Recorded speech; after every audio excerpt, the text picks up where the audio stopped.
All right, another application problem of this equation. Remember, the natural law of growth and decay. So it turns out that this is a pretty good model for how drugs are metabolized. By drugs, I mean it could be morphine or heroin, but it could be caffeine. I don't know about sugar. So when I said pretty good model, it's not an exact model, and it varies across people, and it's not always an adequate model for all drugs. But say, again, an anti-cancer drug, heparin, aspirin, ibuprofen, Tylenol. Um, this is pretty good in its use in the land of medicine. So let's suppose we develop a new drug and we administer, it doesn't really matter, I'm just picking numbers arbitrarily here.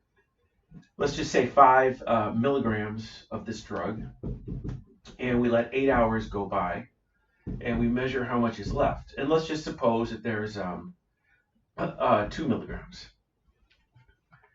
The first thing to be asked or to be answered or figured out is what is K? In the case of medicine or drugs for humans, K is usually called the elimination rate because it tells you how fast the drug is eliminated. Now, the way we figured this out is the same way we found the decay constant in the case of radioactive isotopes. So let's throw in this stuff that we're given into this equation. We wound up with 2. We started with 5, e to the k we don't know, and 8 hours. We're going to solve this for k. So divide both sides by 5. And I just use decimals there just for fun. 2/5 is 0.4, but you could leave it as 2/5. E to the 8k. Take the natural logarithm on both sides. Now, this process here I've already done probably 4 or 5 times already, so I'm going a little bit faster now. But on the other older videos, I went slower. And divide both sides by 8. So k equals the natural logarithm of 0.4 divided by 8. Now, imagine drugs in a body, they're being eliminated, they're being metabolized. The quantity is going down. So we do expect k is going to be negative. Let me calculate, and I'll get this exact number right now. Again, any old calculator will work perfectly well. So I don't know, I'm just going Googling calculator, and one hopefully will come up here. It's maybe not the world's easiest to use, but it's good enough. So I'm just typing in natural log of 0.4. Hold on a second, here we go. And we need to divide that by 8. So negative 0.11. I feel like I did that in another example somewhere along the way, but maybe I'm choosing easy numbers. So, hey, who knows? So k equals negative 0.11. Now, here's a classic sort of question. Let's suppose that we're going to administer, by the way, classic question, good test question. Suppose we're going to actually administer 20 milligrams. And we don't want the amount of this medicine to drop below a certain amount. Let's say it's an antibiotic. An antibiotic, if it drops below a certain amount, the bacteria will start to flourish again. So let's say the minimum amount that we want, we're willing to let this drop down to, let's say, 8 milligrams. The question is, how long will that take? And we're going to take what we know, put it in this equation. We wind up with 8. We started with 20. Now we know k, and we solve for t. We solve for t the same way we did over there. Divide both sides by 20, so 0.45 equals e to the negative 0.11 t. Take the natural logarithm on both sides. And that cancels e, as we've already discussed, and divide by negative 0.11, and that equals t. So let me go ahead and throw this in the calculator, and we'll find out.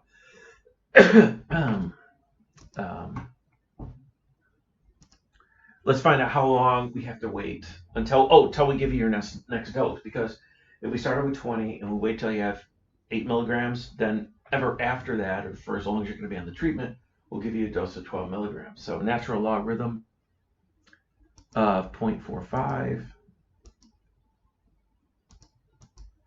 and divide by negative 0.11.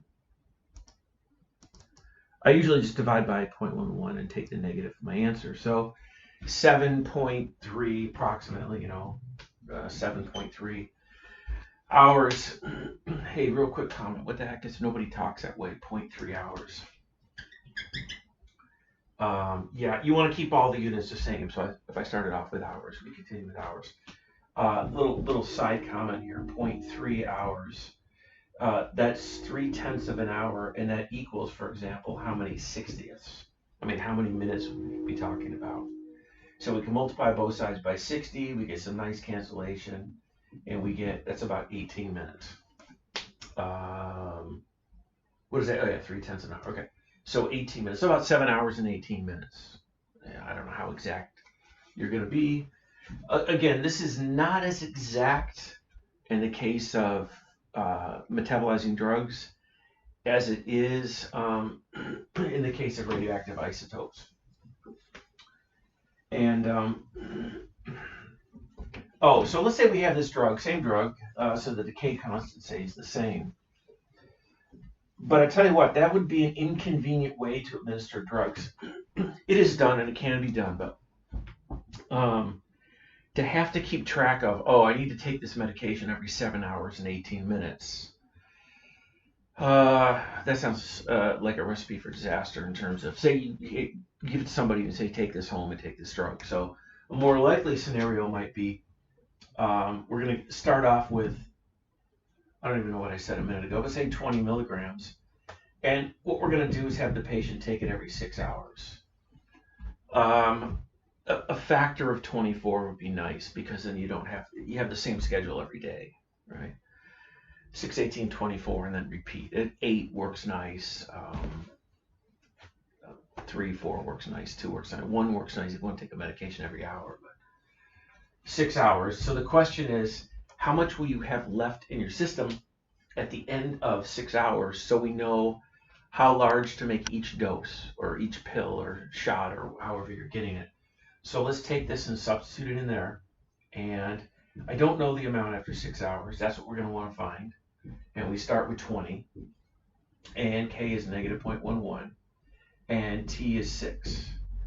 Now notice, we don't actually have to solve this equation. We just have to go to the calculator. Let me do a little preliminary calculation. Here, negative 0.66. So we don't have to do any algebra here. We just have to do a calculation. So let me throw this into a calculator. Again, any scientific calculator works fine. Famous last words here. Hold on a second. Got it. Okay, so on some calculators, or most calculators maybe, the natural logarithm and e to the x are on the same button.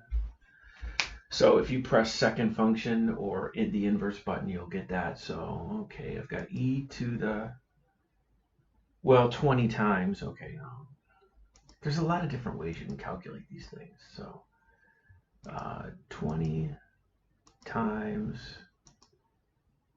e to the negative 0.66.